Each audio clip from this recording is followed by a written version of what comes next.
From the observation deck of the Galactic Academy's primary training facility, I watched another batch of human recruits stumble through their orientation.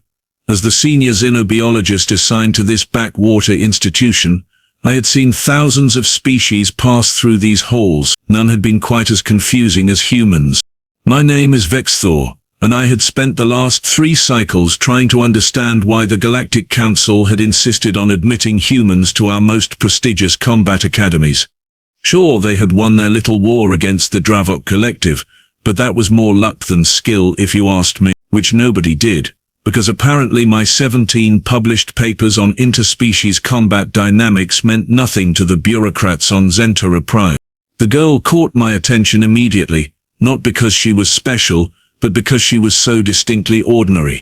While her classmates demonstrated their abilities in the preliminary assessment arena, Zara Kaine stood at the back of the group, hands shoved deep into her pockets, looking like she would rather be anywhere else. Around her, the other humans were showing off. Marcus threw fireballs the size of my head. Elena manipulated gravity wells that made the monitoring equipment scream in protest. Even that scrawny kid, Tommy, had managed to phase through a solid wall, though he did vomit immediately afterward. Zara did nothing. Subject 47, Commander Rylak growled beside me, his 4 eyes narrowing at the human girl. Zero ability manifestation. Why is she still here?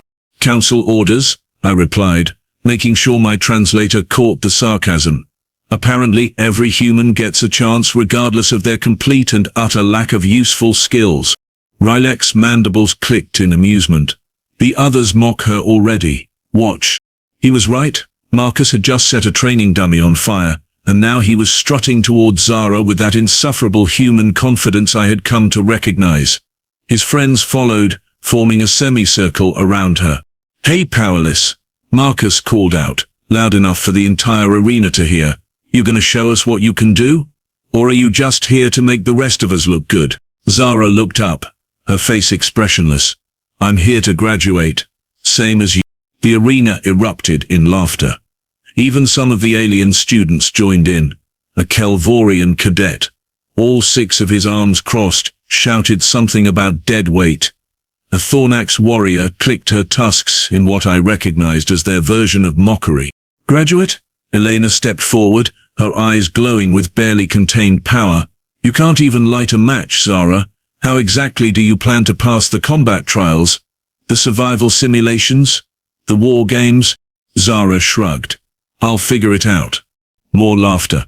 I had to admit, the girl had nerves. Stupid, suicidal nerves, but nerves nonetheless. This is going to be entertaining, Rylak muttered. I give her 3 days before she transfers out, or dies. Whichever comes first. I said nothing. Something about the way Zara held herself, the way she met their mockery with absolute calm, bothered me. In my years studying combat species, I had learned that the most dangerous ones were rarely the loudest. The first week proved Rylak wrong. Zara lasted 7 days, though calling it lasting was generous. She failed every single test. Physical enhancement trials. She ran at normal human speed while others broke sound barriers. Energy manipulation. She couldn't even make a spark appear. Defensive shields. Marcus actually volunteered to throw a fireball at her during that test, and only the instructor's quick reflexes saved her from 3rd-degree burns. Through it all, she remained silent. While her classmates jeered and the alien students whispered about the useless human, Zara simply took notes, attended every lecture, and showed up to every training session. Fascinating, I recorded in my research log. Subject 47 displays unusual psychological resilience. Despite complete lack of ability and constant social pressure, she persists. Motivation unclear. Recommend continued observation. What I didn't record was the growing unease I felt watching her. There was something in her eyes during those failures, something that reminded me of the calm before a plasma storm. The real entertainment started on day 12 during the arena combat assessment. The Academy arena was a marvel of engineering, a massive dome capable of simulating any environment, any threat, any scenario the instructors could imagine. Its walls were constructed from compressed neutronium alloy, the same material used in battleship hulls. Nothing short of a planetary defense cannon could damage them, or so we thought. The assessment was simple. Students entered in pairs, faced a series of escalating challenges, and earned points based on their performance. The catch was that your partner could choose to help you or sabotage you, adding a delicious layer of psychological warfare to the whole affair. Guess who got paired with Marcus? Oh, this is perfect. Rylak actually rubbed his primary hands together with glee. The strongest human and the weakest. The cameras are going to eat this up. He wasn't wrong. The viewing gallery was packed. Word had spread about the powerless human, and everyone wanted to see her inevitable humiliation. I counted at least 50 species represented in the crowd, all eager for blood sport. Zara and Marcus entered the arena to a mix of cheers and laughter. The floor beneath them shimmered and transformed, creating a ruined cityscape filled with obstacles and hiding spots. Somewhere in that maze, combat drones waited to attack. Ready? Powerless? Marcus grinned, flames already dancing around his fists. Try not to die too quickly. I want to enjoy this. The buzzer sounded.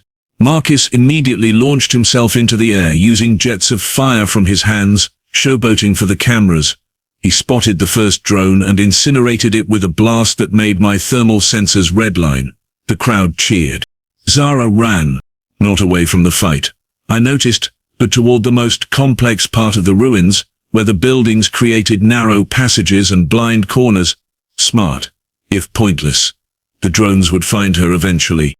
They did, of course. 3 of them, each armed with plasma rifles set to stun, but stun for a human still meant excruciating pain. Marcus was too busy demolishing drones on the other side of the arena to notice or care. Here we go, someone in the gallery whispered. The powerless one's about to get fried. But Zara didn't get fried. She ducked under the first plasma bolt with timing so precise it seemed impossible without enhanced reflexes.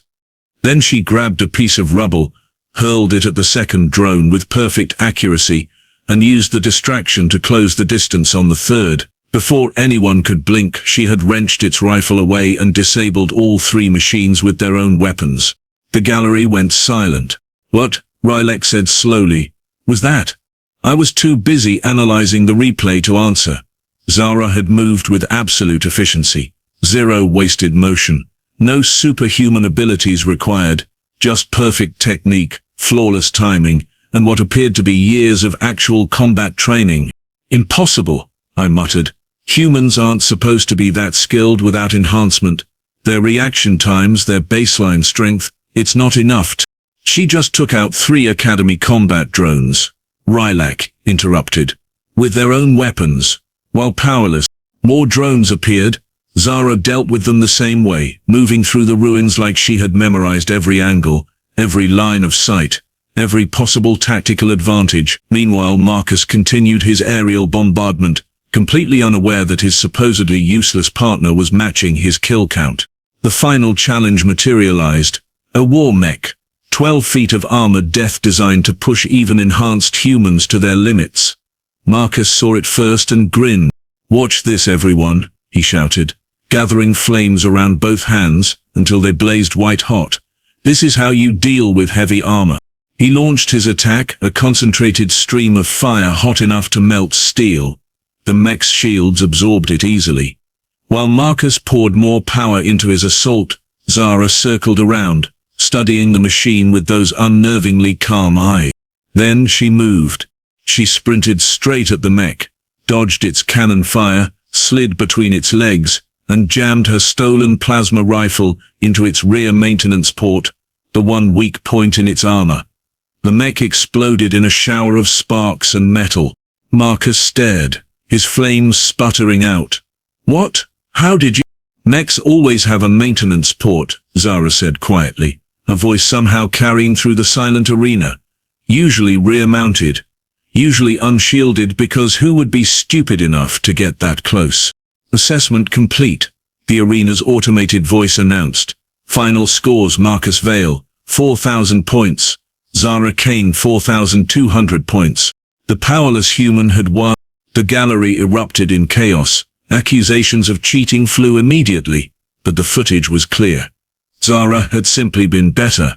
No powers, no enhancements, just pure skill and tactical thinking that made most of our advanced students look like amateurs. Marcus's face had gone purple. This is garbage. She doesn't have any abilities. She shouldn't even be here. And yet, Zara replied, brushing dust off her uniform, I scored higher than you. Weird how that works. I watched Marcus's hands ignite, watched the rage build in his eyes. Around the arena, other students began moving forward, their abilities manifesting. Apparently humiliating the golden boy was a crime worthy of group punishment. Zara didn't run. She planted her feet and raised her fists, ready to fight 24 enhanced humans and aliens with nothing but her baseline human capabilities. That's when I felt it. A pressure building in the air, like the moment before lightning strikes. My instruments started screaming, registering energy readings that shouldn't exist. Relax's 4 eyes went wide. What is that? He whispered. Vexthor, what am I reading? I don't know, I admitted, watching the numbers climb impossibly high. It's coming from the human, from Zara. In the arena, Marcus had stepped closer, flames reaching towards Zara. The other students formed a circle, cutting off any escape. They all looked ready to teach the powerless girl a lesson. Zara smiled. It wasn't a nice smile. It was the smile of someone who had been waiting patiently for exactly this moment. You want to see power? She asked quietly, and somehow everyone heard her. You think you're special because you can throw fire, bend gravity, phase through walls? The pressure increased. Cracks appeared in the neutronium floor beneath her feet. Let me show you, Zara continued, her voice still calm, still casual. What happens when a human actually tries? Then she stopped holding back. The arena walls, those impenetrable neutronium barriers designed to contain planet-cracking weapons, began to shake, not from an attack, just from Zara standing there, letting whatever she had been suppressing finally emerge. Marcus's flames went out instantly, snuffed by the sheer pressure of her presence. Students collapsed to their knees. Even in the gallery, I felt it, a weight pressing down on my chest that made breathing difficult. Impossible, Rylac gasped. The readings are off the scale. She's generating more energy than a battlecruiser's main reactor. How? Zara raised one hand, and reality itself seemed to bend around her fingers. The air twisted, space warped, and suddenly the massive reinforced viewing window cracked. Then the cracks spread, racing across the neutronium walls like spiderwebs. Stop, Marcus pleaded, all his bravado gone. Please, we're sorry. But Zara wasn't listening. Her eyes had changed, glowing with an inner light that hurt to look at directly. When she spoke, her voice carried harmonics that made my translation implants malfunction. You called me powerless, she said, and each word hit like a physical blow. You mocked me, laughed at me, tried to make me quit. The arena walls groaned. The cracks deepened. I was holding back, Zara continued. Do you understand? Every single day, every single test. I was holding back, because the council asked me to, because they wanted to see if humans could succeed on skill alone before revealing what we really are. She clenched her fist. The arena walls shattered. Not cracked, not damaged, shattered. Chunks of neutronium alloy, material that should have been indestructible, exploded outward in a blast that triggered every emergency system in the academy. Alarms wailed. Containment fields snapped into place. Evacuation protocols initiated. Through it all, Zara stood calmly in the center of the devastation, her hand still raised, power radiating from her invisible waves. Class dismissed, she said softly. Then she collapsed, and the power vanished as suddenly as it had appeared. In the chaos that followed, as medics rushed to check on the unconscious students and engineers tried to assess the damage to our supposedly impenetrable arena, I stood frozen, staring at the data my instruments had recorded. Rylac, I said quietly. We need to contact the council immediately. Already done, he replied, his voice shaking. Vexthor. What are humans? I looked at Zara's unconscious form, now being carefully loaded onto a medical transport, and realized I had no idea. We thought we understood them. We thought their victory against the Dravok was luck. We thought admitting them to our academies was charity. We were wrong about everything. And Zara Kaine, the girl they called Powerless, had just demonstrated exactly how wrong we were. The question was, if she was holding back, if she was suppressing abilities that could shatter neutronium, what would happen when humans stopped pretending to be weak? What had we invited into the galaxy? I had a feeling we were about to find out. The medical bay had never been this crowded, and I had worked at Galactic Academy for 16 cycles. Students from every species lined the corridors, whispering theories about what they had witnessed. Some claimed Zara was a weapon in disguise. Others insisted it had been a malfunction in the arena systems. Marcus Vale sat in the corner, his hands wrapped in regeneration gel, staring at nothing. Nobody was buying the malfunction theory, not after what we all saw. I pushed through the crowd toward the private recovery room where they had taken Zara. 2 council guards stood outside, their armor humming with active shielding. That alone told me everything. Council guards only appeared when situations threatened galactic stability. Senior xenobiologist Vex Thor, I announced, flashing my credentials. I need to examine the patient. The guards exchanged a look that would have been meaningful if I could read their species expressions. Then one stepped aside. The council wants your report within the hour, he said. Be thorough. Inside, Zara lay on a medical bed, surrounded by monitoring equipment that beeped softly. Her vital signs appeared normal, which made absolutely no sense given what she had just done. Dr. Helm, a Sivaran physician, with tentacles instead of arms, hovered over her with obvious confusion. Vix Thor, thank the stars, Helm's translator crackled. Nothing is wrong with her. No cellular damage, no neural stress, no energy depletion. She is just sleeping, like she took a pleasant nap instead of demolishing our most secure facility. That can't be right. I moved closer, studying the readouts. She generated enough energy to crack neutronium. There should be consequences. Burnout. Something. There should be, Helen agreed, waving a tentacle at the screens. But humans apparently do not follow the rules we thought governed all biological life. Look at this, her cellular structure. I have never seen anything like it. I looked. Then I looked again, because my eyes had to be malfunctioning. Human cells, I had learned during my initial studies, were unremarkable. Standard carbon-based construction, nothing special, except Zara's cells were not standard at all. Each one contained structures I did not recognize. Micro-organs that pulsed with residual energy, and what appeared to be dimensional anchors connecting to somewhere else. What am I looking at? I asked quietly. I was hoping you could tell me, Helm replied, because according to my instruments, each of her cells is connected to a parallel dimension, a power source we cannot measure, cannot access, cannot even properly detect. She is not generating energy, she is channeling it from somewhere we cannot observe. Before I could respond, Zara's eyes opened. About time you figured it out, she said, her voice hoarse but steady. I was wondering how long it would take. Hell jumped back, tentacles flailing. I held my ground, though every instinct screamed at me to run. How are you conscious? I demanded.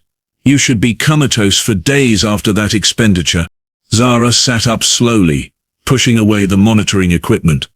Because I did not actually expend anything, Vex. Can I call you Vex?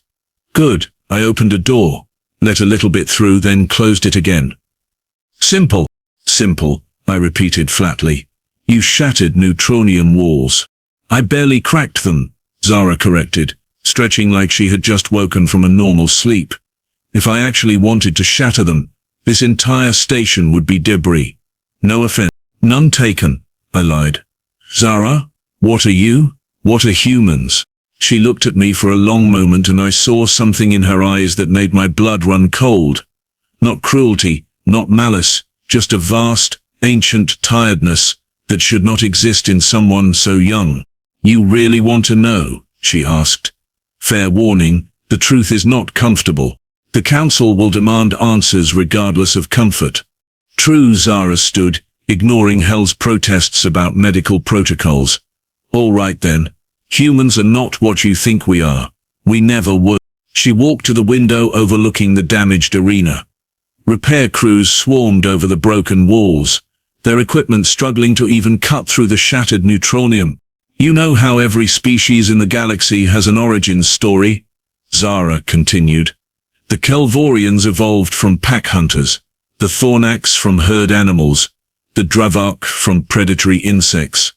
Everyone has ancestors, evolution, a clear path from primitive life to spacefaring civilization. Yes, I said slowly. Basic xenobiology. Humans do not have that. Zara turned back to face me. Oh, we have fossils. We have evolutionary trees. We have all the evidence suggesting we evolved naturally on Earth. But it is all wrong. Vex. A cover story, written into reality itself. That makes no sense. It makes perfect sense once you understand what we really are. Zara smiled, and it was not a happy expression. Humans are not from this dimension. We are refugees, Vex. Survivors of a war so catastrophic it destroyed our entire reality. The room went silent except for the beeping of medical equipment. You are insane, Helm whispered. I wish, Zara replied, but no, just informed. See, about 50,000 years ago by your calendar, something went very wrong in our home dimension. A war between entities you would call gods, though that term is not quite right. When the dust settled, our entire reality was collapsing. Everyone was dying. Everything was ending. She held up her hand and space bent around it again, that same reality warping effect from the arena but controlled now, precise. The survivors, our ancestors, they had a choice, die with dignity or run to somewhere new. They chose to run, and they found this universe, this stable, peaceful dimension, full of life and possibilities. But there was a problem. What problem? I asked, already dreading the answer. We were too powerful, Zara said simply. Our abilities, our connection to that dimensional energy source Helm detected. It was natural for us. As natural as breathing. But in this universe, with its different physical laws, we were walking disasters. Every human was a potential apocalypse. She lowered her hand, the spatial distortion fading. So our ancestors made a choice. They locked away 99% of what we were. Rewrote our own genetics. Created barriers in our cells to suppress the connection to our home dimension. They took beings that could reshape reality and turned them into baseline humans. Barely stronger than most species, definitely weaker than many. The human evolutionary record, I said, understanding dawning. You wrote yourselves into this universe's history. Exactly, Zara nodded. We became native to Earth, evolved alongside the other species there, built our civilizations from scratch like everyone else. For 50,000 years humans have been living as shadows of what we truly are, and most of us do not even know it. Most? I caught the qualifier. You know how. Because someone has to, she replied. The awakened. We call ourselves humans who have learned the truth and removed the genetic locks. We monitor the rest, make sure nobody accidentally triggers too early, and handle situations that require our real capabilities. Like the war with the Dravok Collective, I said, pieces clicking together. That was not luck at all. Not even close. Zara laughed, but it was bitter. 3 awakened humans ended that war in 6 hours. We allowed it to look like a conventional victory because revealing what we are would terrify the entire galaxy, which, judging by your expression right now, was the correct call. She was right. I was terrified. Every instinct I had developed over decades of studying dangerous species was screaming that Zara was a threat beyond classification. Why tell me this? I asked. Why reveal yourselves now? Because the council forced our hand, Zara said, anger creeping into her voice for the first time. They insisted on admitting baseline humans to military academies, to combat training, to situations where we would be pushed to our limits. Did they think we would just let our people die? Did they think we would watch humans fail and do nothing? The council was testing you, I realized. They suspected. Of course they suspected. Zara snapped. You do not win a war against the Dravok without someone asking questions. So they created situations like this, paired powerless humans with hostile classmates, pushed us into life-threatening scenarios, all to see if we would break. She gestured at the destroyed arena. Congratulations, Vex. You got your answer. Alarms suddenly blared throughout the medical bay. Emergency lights flashed red. Halcyon's communicator crackled with panicked voices reporting spatial anomalies throughout the station. What did you do? I demanded. Not me, Zara said, her expression hardening. Them. Through the window I saw them materializing in the space surrounding the academy.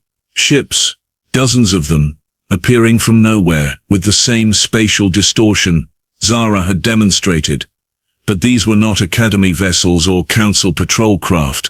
These were human warships, and they bristled with weapons I could not identify. The awakened fleet, Zara explained calmly. They monitored my situation, saw what happened, and decided that secrecy was no longer viable. So now you get to see what humans can really do when we stop pretending.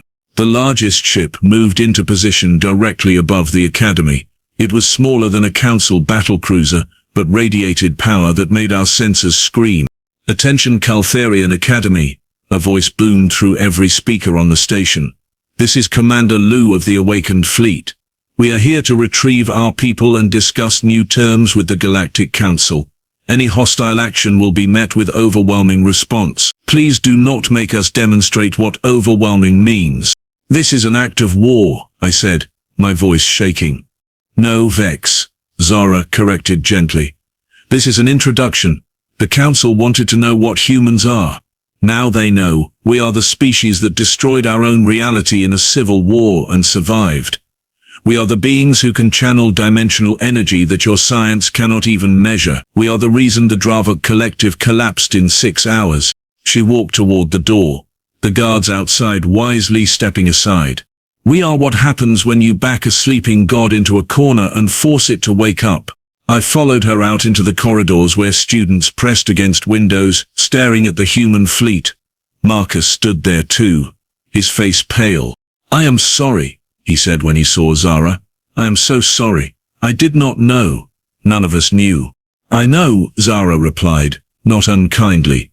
That was the point. You were supposed to think we were weak, supposed to believe you were superior. It kept the peace, avoided panic, gave everyone time to adjust to humans joining the galactic community. And now, Marcus asked. Now the truth is out, Zara shrugged. Now we negotiate a new relationship, one based on honesty instead of deception. It will be messy, probably involve a lot of scared politicians making stupid decisions, but eventually things will stabilize. How can you be so calm? Elena appeared beside Marcus, tears streaming down her face. We tried to hurt you. We mocked you. You were kids being kids, Zara interrupted. Mean kids? Sure. But kids nonetheless. I was not going to hurt you, Elena. I was holding back to protect you, not the other way around. Another spatial distortion rippled through the station. This time 5 figures materialized directly in front of us, wearing armor that seemed to exist in multiple dimensions simultaneously. Zara, the lead figure said, removing her helmet to reveal a woman with gray-streaked hair and eyes that glowed with power. Status report. Arena destroyed, secret revealed, and the Council is probably having a collective heart attack, Zara replied. Other than that, all good, Commander Liu. Liu nodded, then turned those glowing eyes on me. Senior Xenobiologist Vex Thor. The Council has requested your immediate presence for emergency deliberations. You will accompany us. It was not a request. What happens now? I asked, as Liu's team surrounded me, their armor humming with barely contained energy. Now you help your Council understand what we are, Liu said, and more importantly, what we are not. We are not conquerors, Vex Thor. We are not here to dominate or destroy. We just want to exist peacefully in this universe, to build our civilization alongside yours. But you could destroy us, I said, stating the obvious. If you wanted to, yes, Liu admitted without hesitation. But we do not want to, We spent 50,000 years running from destruction. Why would we bring it with us? She gestured, and reality bent around us. Suddenly we were no longer in the academy corridors but standing in a conference room aboard her flagship. Through the windows I could see Caltharian Academy floating peacefully, surrounded by the human fleet. Make them understand, Vexthor, Liu said quietly. Make your council see that hiding our true nature was an act of mercy, not malice. We gave the galaxy time to meet baseline humans first, to see us as people before seeing us as powers. But the deception, I protested weakly, was necessary, Liu finished. Would you have accepted humans into your academies if you knew what we really were? Would any species have welcomed us with open arms if we arrived announcing we were dimensional refugees with reality-warping abilities? She was right, and we both knew it. The galaxy would have panicked, probably tried to quarantine Earth, possibly even attempted preemptive strikes. So what now? I asked. The secret is out.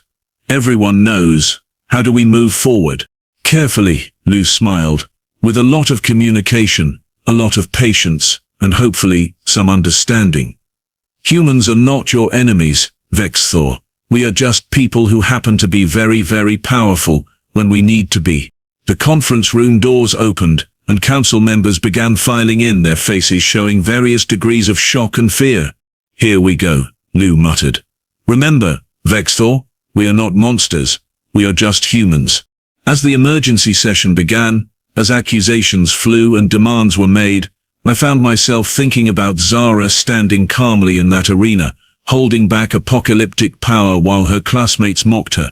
Humans had spent 50,000 years suppressing what they truly were, living as weaklings in a universe full of stronger species, all to avoid causing panic. They had let themselves be underestimated, ridiculed, dismissed, all while possessing the power to reshape reality itself. That took a kind of restraint I could barely comprehend. Maybe, I thought, as Commander Liu calmly explained human history to a room full of terrified politicians, maybe we were the lucky ones. Lucky that humans valued peace over power. Lucky that they chose to hide rather than dominate. Lucky that when Zara finally stopped holding back, she chose to shatter walls instead of worlds. The negotiations lasted 3 weeks. In the end, a new accord was reached. Humans would remain part of the galactic community, but their true nature would be acknowledged. Awakened humans would serve as liaisons, helping other species understand what they were dealing with, and most importantly, baseline humans would continue living normal lives, unaware of their locked potential unless they chose to learn the truth. Zara returned to the academy the following month. This time, nobody mocked her. Nobody called her powerless.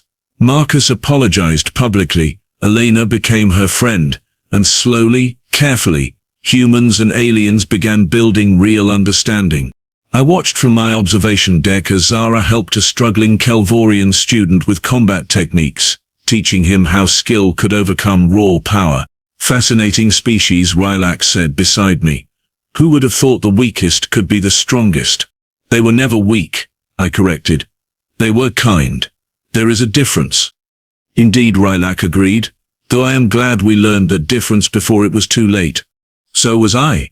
Below, Zara laughed at something Marcus said, and for just a moment I saw energy ripple around her, reality bending slightly before she pulled it back under control. The most dangerous beings in the galaxy, I realized, were the ones who had the power to destroy everything but chose not to. And humans, those supposedly ordinary, powerless humans, were the most dangerous of all. Not because of what they could do, but because of what they chose not to do. The galaxy would never underestimate humans again, but more importantly, they would never forget that humans had held back their true power for 50,000 years, all for the sake of peace. That was more impressive than any display of strength could ever be.